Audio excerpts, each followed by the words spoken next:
ಕನಸಲ್ಲೂ ಯೋಚನೆ ಮಾಡಿಲ್ಲ. ಯಾವತ್ತೂ ಸತ್ಯನ ಹೇಳಲೇಬೇಕಾಗ್ತದೆ. ನಾನು ಇಷ್ಟೆಲ್ಲ ದೇವರು ಕೊಟ್ಟು ನಾನು ಎಲ್ಲೋ ಒಂದು ಕಡೆ ವಿದ್ಯಾಭ್ಯಾಸದಲ್ಲಿ ಸರಿ ಪಡ್ಕೊಂಡಿಲ್ಲ. ನಾನು ಬರೀ SLC ಅನ್ಕಂಪ್ಲೀಟ್ ಆಗಿ SLC ಕಂಪ್ಲೀಟು ಮಾಡಿಲ್ಲ. ಇವತ್ತು ನಾನೇನು ನಂಬ್ತಾ ಇದ್ದೀನಿ, ಮುಂದೆ ಮಕ್ಕಳು ನಾನು ನಂಬಬಾರ್ದು ಅಂತ ಹೇಳ್ಬಿಟ್ಟು ನಾನು ಪ್ರಯತ್ನ ಮಾಡಿದ್ದೀನಿ. ದೇವರು ನನಗೆ ಅವಕಾಶ ಕೊಟ್ಟಾದಮೇಲೆ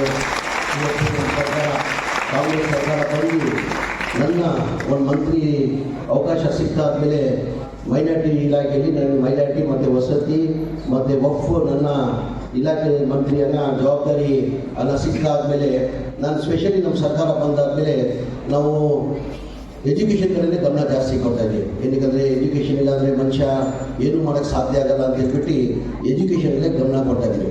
ತೆಗೆದು ನೋಡಿ, ಬಜೆಟಲ್ಲಿ ಈ ಬಾರಿ 2024-2025 ಬಜೆಟಲ್ಲಿ 3,500 ಕೋಟಿಯಲ್ಲಿ ಈ ಬಾರಿ ಬರೀ ಎಜುಕೇಷನ್ ಅಂತಲೇ 1,488 ಕೋಟಿ 40 ನಾವು ಬರೀ ಎಜುಕೇಷನ್ ಅಂತ ಮೈನಾರಿಟಿ ಡಿಪಾರ್ಟ್ಮೆಂಟ್ಗೆ ಇಟ್ಟಿದ್ದೀವಿ. ಕಾರಣ ಅಂದರೆ ಎಜುಕೇಷನ್ ಇಲ್ಲಾಂದರೆ ಏನು ಮಾಡೋಕ್ಕೆ ಸಾಧ್ಯ ಆಗಲ್ಲ ಅಂತ ಹಿನ್ನೆಲೆಯಲ್ಲಿ ನಾವು ಈ ಕಾರ್ಯಕ್ರಮನ ಹಮ್ಮಿಕೊಂಡಿರೋದು.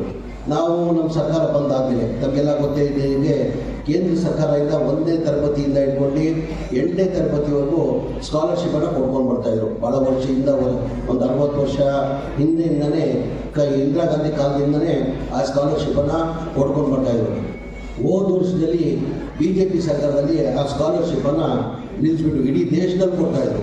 ಇಡೀ ರಾಜ್ಯಕ್ಕೆ, ಇಡೀ ದೇಶದಲ್ಲಿ ಕೊಡ್ತಾಯಿದ್ರು. ಆ ಕಾರ್ಯಕ್ರಮನ BJP ಸರ್ಕಾರದಲ್ಲಿ ನಿಲ್ಲಿಸ್ಬಿಟ್ರು. ಇಡೀ ಯಾವ ರಾಜ್ಯದಲ್ಲೂ ಚಾಲನೆ ಮಾಡಿಲ್ಲ. ನಮ್ಮ ಸರ್ಕಾರ ಬಂದಾದಮೇಲೆ ಸಿದ್ದರಾಮಯ್ಯ ಮುಖ್ಯಮಂತ್ರಿ ಆದಮೇಲೆ ಮೊದಲನೇ ಬಾರಿ ನಮ್ಮ ರಾಜ್ಯದಲ್ಲಿ 1ನೇ ತರಗತಿಯಿಂದ ಹಿಡ್ಕೊಂಡು 8ನೇ ತರಗತಿವರೆಗೂ ನಾವು ಸ್ಕಾಲರ್ಶಿಪ್ಪನ್ನು ಕೊಡ್ತಾಯಿದ್ವಿ. 80 ಕೋಟಿ ವೆಚ್ಚದಲ್ಲಿ ಸ್ಕಾಲರ್ಶಿಪ್ಪನ್ನು ಕೊಡ್ತಾಯಿದ್ವಿ. ಏನಕ್ಕೆ ನಾವು ಸ್ಕಾಲರ್ಶಿಪ್ ಕೊಡೋದು?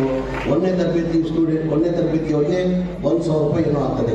1ನೇ ತರಗತಿಯಿಂದ 5ನೇ ಕ್ಲಾಸ್ವರೆಗೂ 1,000 ರೂಪಾಯಿ ನಾವು ಸ್ಕಾಲರ್ಶಿಪ್ಪನ್ನು ಕೊಡ್ತಾಯಿದ್ವಿ. 5ನೇ ಕ್ಲಾಸ್ 6ನೇ ಕ್ಲಾಸ್ ಅವ್ರಿಗೆ 2,500 ನಾವು ಕೊಡ್ತಾಯಿದ್ವಿ. 7ನೇ ಕ್ಲಾಸ್ ಮತ್ತು 8ನೇ ಕ್ಲಾಸ್ಗೆ 3,500 ರೂಪಾಯಿ ಕೊಡ್ತಾಯಿದ್ವಿ. 3,500 ರೂಪಾಯಿ ಅಂದರೆ ಬಡವರು ಭಾಳ ಮುಖ್ಯ ಆಗ್ತದೆ. ಶ್ರೀಮಂತರಿಗೆ ಅದು ಏನು ಕಾಣಲ್ಲ. 3,500 ರೂಪಾಯಿ ಏನಾಗ್ತದಪ್ಪ, 3,500 ಯಾವ ಲೆಕ್ಕಕ್ಕಿಲ್ಲ ಅಂತ ಬಡವರಿಗೆ ಅದು ಭಾಳ ಮುಖ್ಯ ಆಗ್ತದೆ. ಆ ಹಿನ್ನೆಲೆಯಲ್ಲಿ ಯೋಚನೆ ಮಾಡಿ ನಾವೇನು ಮಾಡಿದ್ವಿ, ಇಲ್ಲ ಈ ಸ್ಕಾಲರ್ಶಿಪ್ ಇದು ಯಾವ ರಾಜ್ಯದಲ್ಲೂ ಕೊಟ್ಟಿಲ್ಲ, ನಮ್ಮ ರಾಜ್ಯದಲ್ಲಿ ಕೊಡಬೇಕಂತ ಮಾನ್ಯ ಮುಖ್ಯಮಂತ್ರಿ ಸಿದ್ದರಾಮಯ್ಯ ಅವರು ತೀರ್ಮಾನ ಮಾಡಿ ನಮ್ಮ ರಾಜ್ಯದಲ್ಲಿ ಈ ಬಾರಿ 80 ಕೋಟಿ ವೆಚ್ಚದಲ್ಲಿ ಸ್ಕಾಲರ್ಶಿಪ್ಪನ್ನು ಕೊಟ್ಟಿದ್ದೀವಿ. ಈಗ ನಾನು ಎಲ್ಲರೂ ಸೇರಿ 96-97 ಬಂದಿರೋ ಕೊಡ್ತಾ ಇರಲಿಲ್ಲ. ನಿನ್ನ 97 ಒಬ್ಬಳು ಕೊಡಬೇಕಂತ ಹೇಳ್ಬಿಟ್ಟು ಆಮೇಲೆ ಎಲ್ಲೋ ಒಂದು ಕಡೆ ಎಲ್ಲ 96 ಸ್ವಲ್ಪ ಹೆಚ್ಚು ಕಡಿಮೆ ಇಲ್ಲ ಅಂತ ಹೇಳ್ಬಿಟ್ಟು ನೀವಿಬ್ಬರೇ ತೊಗೊಂಡಿರೋದು. 97% ಐಶ್ವರ್ಯ ಮತ್ತು ನೀನು ಐಶ್ವರ್ಯ ಜೋರಾಗಿ ಚಪ್ಪಾಳೆ ಹೊಡೀರಿ. ನೀವಿಬ್ಬರಿಂದನೇ ಗಾಡಿಗಳು ಕೊಡ್ತಾ ಇರೋದು. ನೀವಿಬ್ಬರೇ ಸೈನ್ಸಲ್ಲಿ PU ಸೈನ್ಸಲ್ಲಿ ನೀವಿಬ್ಬರೇ ಟಾಪರ್. 97 ಮೇಲೆ ತಗೊಂಡು ಇಬ್ಬರೇ ತಾನೆ, ಮಿಕ್ಕಿದ್ದಿಲ್ಲ 96 ಅಂದರೆ 96.67 ತೊಗೊಂಡಿದ್ದಾರೆ. ಕಾರಣ ಅಂದರೆ ನಿಮ್ಮಿಬ್ಬರಿಂದ ಅವ್ರಿಗೆಲ್ಲ ಗಾಡಿ ಸಿಗ್ತಾ ಇದೆ. ಉಸ್ಮಾ ಫಾತಿಮಾ ನೀನು ಅಲ್ಬಾ ಮಗಳೇ, ಅಲ್ಬಾ ನಿನಗೂ ಪರ್ವೀನ್ ಬೇಗಂ ನೀನು ಬಾಬಾಗಳೇ, ನೀನು 96.67 ತೊಗೊಂಡಿದ್ಯಾ. ಸಲ್ಮಾ ಅಂತ ಹೇಳ್ಬಿಟ್ಟು ಸಲ್ಮಾ ನೀನು 96.67% ತೊಗೊಂಡಿದ್ಯಾ. ಅಲ್ಲಿ ಮುರಾರ್ಜಿ ಅರ್ಕೇರಿ ವಿಜಯಪುರ ಅಲ್ಲಿ ವರ್ಕ್ ಮಾಡ್ತಾ ಇರೋದು. ಸತತ 3 ವರ್ಷದಿಂದನೂ ಉತ್ತಮ ಫಲಿತಾಂಶ ಕೊಟ್ಕೊಂಡು ಬಂದಿದ್ದೀವಿ.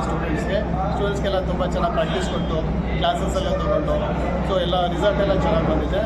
ಈ ಒಂದು ಟ್ಯಾಲೆಂಟು ಮತ್ತು ಹಾರ್ಡ್ ವರ್ಕ್ನ ಗುರುತಿಸಿ ಗೌರ್ಮೆಂಟು ಮೈನಾರಿಟಿ ಡಿಪಾರ್ಟ್ಮೆಂಟ್ ಅವರು ನಮಗೆ ಸನ್ಮಾನ ಮಾಡಿದ್ದಾರೆ. ಮತ್ತು ಇದಕ್ಕೆ ಪ್ರೋತ್ಸಾಹ ನೀಡಿದ ಪ್ರಿನ್ಸಿಪಲ್ ಅವ್ರಿಗೆ ಮತ್ತು ಸಪೋರ್ಟ್ ಮಾಡಿರೋ ಪೇರೆಂಟ್ಸ್ಗೆ ಎಲ್ರಿಗೂ ಕೂಡ ನಾನು ಧನ್ಯವಾದನ ಕಲ್ಪಿಸ್ತೇನೆ. ಓಕೆ. ಪ್ರಸನ್ನ ಬಾಸೋಟಿ, ಸರ್ಕಾರಿ ಅಲ್ಪಸಂಖ್ಯಾತರ ಮೊರಾರ್ಜಿ ದೇಸಾಯಿ ಅರ್ಕೇರಿ ಕಾಲೇಜಿನಲ್ಲಿ ಓದಿದ್ದು.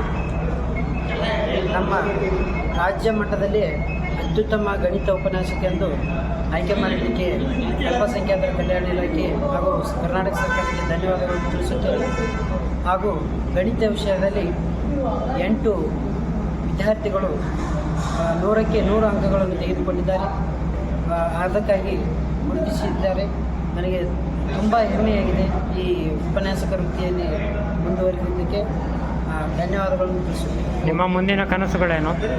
ಇನ್ನು ಎಷ್ಟು ವಿದ್ಯಾರ್ಥಿಗಳು ನನ್ನ ಕೈಯಲ್ಲಿ ಕಲಿತಾರೆ ಆ ಎಲ್ಲ ವಿದ್ಯಾರ್ಥಿಗಳು 100ಕ್ಕೆ 100 ಅಂಕಗಳನ್ನು ಗಳಿಸಲು ನಾನು ಸತತವಾದ ಪ್ರಯತ್ನ ಮಾಡ್ತೇನೆ. ಅಂದು ಆ ದೇವರಲ್ಲಿ ಎಲ್ಲ ವಿದ್ಯಾರ್ಥಿಗಳು 100ಕ್ಕೆ 100 ಅಂಕ ಗಳಿಸಲಂತ ನನ್ನ ಅಭಿಲಾಷೆಯಾಗಿದೆ. ಧನ್ಯವಾದ. ನಾನು ಮೌಲಾನಾ ಆಜಾದ್ ಧಾರವಾಡ ಇಲ್ಲಿ ಹಿಂದಿ ಶಿಕ್ಷಕಿಯಾಗಿ ಕೆಲಸ ಮಾಡುತ್ತೇನೆ.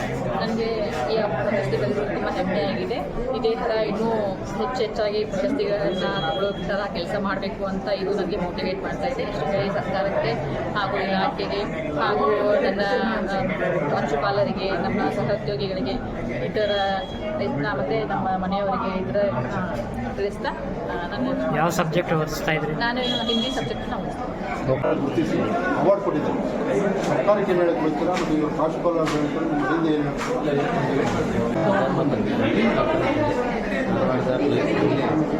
ಪುರಾಣದಲ್ಲಿ ಇಂಗ್ಲೀಷ್ ಶಿಕ್ಷಕರು ವರ್ಕ್ ಮಾಡ್ತಿದ್ದಾರೆ. ಇವತ್ತು ಮೈನಾರಿಟಿ ಡಿಪಾರ್ಟ್ಮೆಂಟಿಂದ ಅವರಿಗೆ ರಾಜ್ಯ ಮಟ್ಟದಲ್ಲಿ ಪ್ರಶಸ್ತಿ ಕೂಡ ಕೊಟ್ಟಿದ್ದಾರೆ. ಇದು ಪ್ರಶಸ್ತಿ ಕೊಡೋದ್ರ ಜೊತೆಗೆ ಅವರಿಗೆ ಹೆಚ್ಚಿನ ಒಂದು ಜವಾಬ್ದಾರಿಯನ್ನು ಅವರು ಕೊಟ್ಟಿದ್ದಾರೆ ಅಂತ ನಾನು ತಿಳ್ಕೊತೀನಿ. ಎಷ್ಟು ವರ್ಕ್ ಮಾಡಿದ್ದಾರೆ ಅಂತಂದರೆ ಇಲ್ಲಿ ಮನೆಯನ್ನು ಅವರು ನಿಭಾಯಿಸಬೇಕಾಗುತ್ತೆ, ಅದೇ ರೀತಿ ಮಕ್ಕಳನ್ನು ನಿಭಾಯಿಸಬೇಕಾಗುತ್ತೆ. ಶಾಲೆಗೆ ಹೋದಾಗ ಕೇವಲ ನಾವು ಅಲ್ಲಿ 10ರಿಂದ 5 ಅಂತಷ್ಟೇ ಅಲ್ಲ, ಅದಕ್ಕಿಂತ ಮೊದಲಾಗಿ ಮುಂಚೆನೂ ಕೂಡ ಅವರು ಕ್ಲಾಸ್ ಹೋಗೋದಾಗಲಿ ಅಥವಾ ಶಾಲೆ ಬಿಟ್ಟ ಮೇಲೆ ಅವರು ವಿಶೇಷ ಕ್ಲಾಸ್ಗಳನ್ನು ತೆಗೆದುಕೊಂಡು ಅವರಿಗೆ ಹೆಚ್ಚಿನ ಒಂದು ವಿದ್ಯಾಭ್ಯಾಸವನ್ನು ನೀಡಿ ಆ ಒಂದು ಜವಾಬ್ದಾರಿಯನ್ನು ಒಂದು ಟೀಚರಾಗಿ ಏನು ಜವಾಬ್ದಾರಿಯನ್ನು ಮಾಡಬೇಕೋ ಅದಕ್ಕಿಂತ ಹೆಚ್ಚಿನ ಒಂದು ಜವಾಬ್ದಾರಿಯನ್ನು ನಿರ್ವಹಿಸಿದ್ದಾರೆ ಅಂತೇಳಿ ನನಗೆ ವೈಯಕ್ತಿಕವಾಗಿ ಆ ಒಂದು ಶಾಲೆಯ ಪ್ರಾಂಶುಪಾಲರಿಗೆ ಮತ್ತು ಆ ಒಂದು ಡಿಪಾರ್ಟ್ಮೆಂಟಿಗೂ ಕೂಡ ಆರ್ಥಿಕ ಒಂದು ಶುಭಾಶಯಗಳನ್ನು ಹೇಳ್ತಾ ಪ್ರತಿಗೂ ಕೂಡ ಒಂದು ಶುಭಾಶಯಗಳನ್ನು ನಾನು ತಿಳಿಸ್ತೇನೆ. ರಾಣಿ ಪ್ರತಾಪ್ ನಾವು ಮೌಲಾನಾ ಆಜಾದ್ ಸ್ಕೂಲ್ PHP ಧಾರವಾಡದಲ್ಲಿ ಸಹಶಿಕ್ಷಕಿಯಾಗಿ ಕಾರ್ಯನಿರ್ವಹಿಸ್ತಿದ್ದೀವಿ. ಇವತ್ತು ನಮಗೆ ಅಲ್ಪಸಂಖ್ಯಾತರ ನಮ್ಮದು ಇಂಗ್ಲೀಷ್ ವಿಷಯ. ನಾವು ಅಲ್ಪಸಂಖ್ಯಾತರ ಕಲ್ಯಾಣ ಇಲಾಖೆಯಲ್ಲಿ ನಾವು 2023 ಮತ್ತು 2024ನೇ ಸಾಲಿನಲ್ಲಿ ಅದು ಇಂಗ್ಲೀಷ್ ವಿಭಾಗದಲ್ಲಿ ಅತ್ಯುತ್ತಮ ಅದು ಗುಣಾತ್ಮಕ ಶಿಕ್ಷಣವನ್ನು ನೀಡಿದ್ದಕ್ಕಾಗಿ ಈ ಒಂದು 100% ರಿಸಲ್ಟ್ ಮಾಡಿದ್ದಕ್ಕಾಗಿ ಇವತ್ತು ಈ ಪ್ರಶಸ್ತಿ ಬಂದಿದೆ. ನಾನು ವೈಯಕ್ತಿಕವಾಗಿ ನಮ್ಮ ಇಲಾಖೆಗೆ ಹಾಗೂ ನಮ್ಮ ಡೈರೆಕ್ಟರ್ ಸರಿಗೆ ಜೊತೆಗೆ ನಮ್ಮ ಪ್ರಾಂಶುಪಾಲರಿಗೆ ಎಲ್ಲ ಬೋಧಕೇತರ ಸಿಬ್ಬಂದಿಗೂ ಕೂಡ ಎಲ್ಲರಿಗೂ ಧನ್ಯವಾದಗಳನ್ನು ಕೊಡ್ತೀನಿ. ನಮಸ್ಕಾರ. ನನ್ನ ಹೆಸರು ಡಾಕ್ಟರ್ ಅಬ್ದುಲ್ ನೈ. ಸೊ ನಮ್ಮ ಹೆಂಡತಿಯವರು ಮಡದಿಯವರು ಅವಾರ್ಡ್ ಬಂದಿದ್ದಕ್ಕೆ ತುಂಬ ಖುಷಿಯಾಗಿದೆ. ಸೊ ಅವರು ಸತತ ಪ್ರಯತ್ನ ಮಾಡ್ತಿರ್ತಾರೆ ಮಕ್ಕಳಿಗೆ ಒಳ್ಳೆಯ ಎಜುಕೇಷನ್ ವಿದ್ಯಾಭ್ಯಾಸ ಕೊಡಬೇಕಂದು.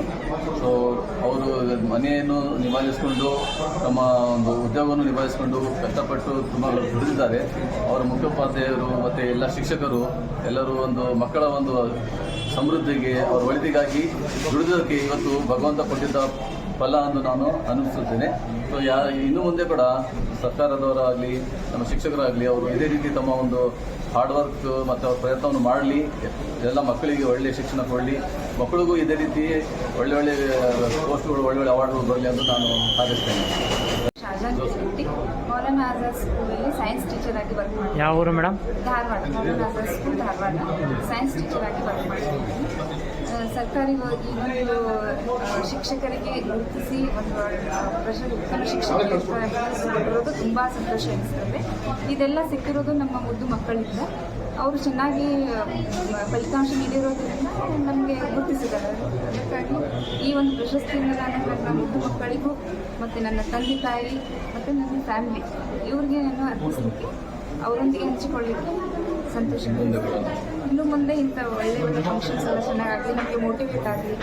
ಚೆನ್ನಾಗಿದ್ರೆ ಮಕ್ಕಳು ಮೋಟಿವೇಟ್ ಆಗಿ ಒಳ್ಳೆ ಎಜುಕೇಷನ್ ಪಡೀತಾರೆ.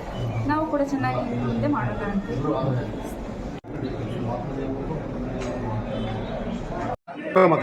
ನನ್ನ ಹೆಸರು ಅಮಿತ್ ಕಮ್ಮಾರ್.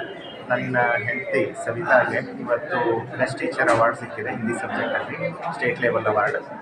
ಅಲ್ಪಸಂಖ್ಯಾತರ ನಿರ್ದೇಶನಾಲಯದವರು ಇವರ ಪ್ರತಿಭೆಯನ್ನು ಗುರುತಿಸಿ ಇವರಿಗೆ ಅವಾರ್ಡನ್ನು ಕೊಟ್ಟಿದ್ದಾರೆ. ಇದರಿಂದ ತುಂಬ ಹೆಮ್ಮೆ ಅನ್ನಿಸ್ತಿದೆ. Feeling proud of my wife that she has achieved this. ಇದರ ಜೊತೆಗೆ ಇನ್ನೂ ಜವಾಬ್ದಾರಿ ಜಾಸ್ತಿ ಆಗಿದೆ ಅಂತ ಹೇಳೋಕ್ಕೆ ಇಷ್ಟಪಡ್ತೀನಿ. ಹೀಗಾಗಿ ಅವಳು ಕೂಡ ಟೀಚರ್ ಆಗಬೇಕು ಅಂತಲೇ ಆಸೆ ಇಟ್ಕೊಂಡು ಕನಸು ಕಟ್ಕೊಂಡು ಬಂದಿದ್ದು. ಇದು ಅಚೀವ್ಮೆಂಟ್ ಮಾಡಿರೋದು ತುಂಬ ಹೆಮ್ಮೆ ತರಿಸ್ತಾ ಇದೆ. ಇದು ಅವ್ರ ಜವಾಬ್ದಾರಿ ಹೆಚ್ಚಿಸ್ತಾ ಇದೆ. ಇನ್ನೂ ಮುಂದೆ ಹೆಚ್ಚಿನ ಅವಾರ್ಡ್ಸ್ಗಳನ್ನು ರಿವಾರ್ಡ್ಸ್ಗಳನ್ನು ಪಡೀಲಿ ಮಕ್ಕಳು.